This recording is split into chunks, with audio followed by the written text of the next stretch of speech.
बौद्धगया या ठिकाणी जे काही विद्रुपीकरण चालू आहे त्यामुळे अखिल म्हणजे जगातील बौद्ध भिक्खूंनी ही मागणी केलेली आहे की जसं चर्च ख्रिश्चनाच्या ताब्यात आहे, त्यानंतर मस्जिद मौलवी किंवा काजींच्या ताब्यात आहे, त्याबरोबर गुरुद्वारा त्यांच्या शिखांच्या ताब्यात आहे, तसंच आमचं हे बौद्ध विहार बौद्धांच्या ताब्यात असावं आणि त्यांच्या आधिपत्याखाली हे धार्मिक कार्य चालावं या मागणीसाठी या भिक्खू संघातर्फे आणि त्याबरोबरच भारतीय बौद्ध महासभा जिल्हा सोलापूर यांच्या वतीने या मागणीसाठी हे विहार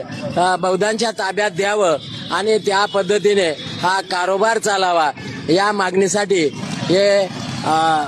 राष्ट्रपती त्याबरोबरच बिहार सरकार त्यांनी जो 1949चा जो कायदा आहे तो संविधान अंमलात आल्यानंतर सुद्धा तसाच चालू ठेवलेला आहे, तेव्हा त्या कायद्याला निरस्त करावं आणि हे बुद्ध विहार बौद्धांच्या ताब्यात द्यावं या मागणीसाठी कलेक्टरच्या मार्फत आम्ही पंतप्रधान, बिहार राज्य आणि त्याबरोबरच राष्ट्रपतींना हे निवेदन सादर करायचं आहे आणि ते आम्ही शांती मार्गाने त्यांना सादर करण्यात आहोत. नेमकं बुद्धविहारामध्ये डाउनलोड शेअर चॅट.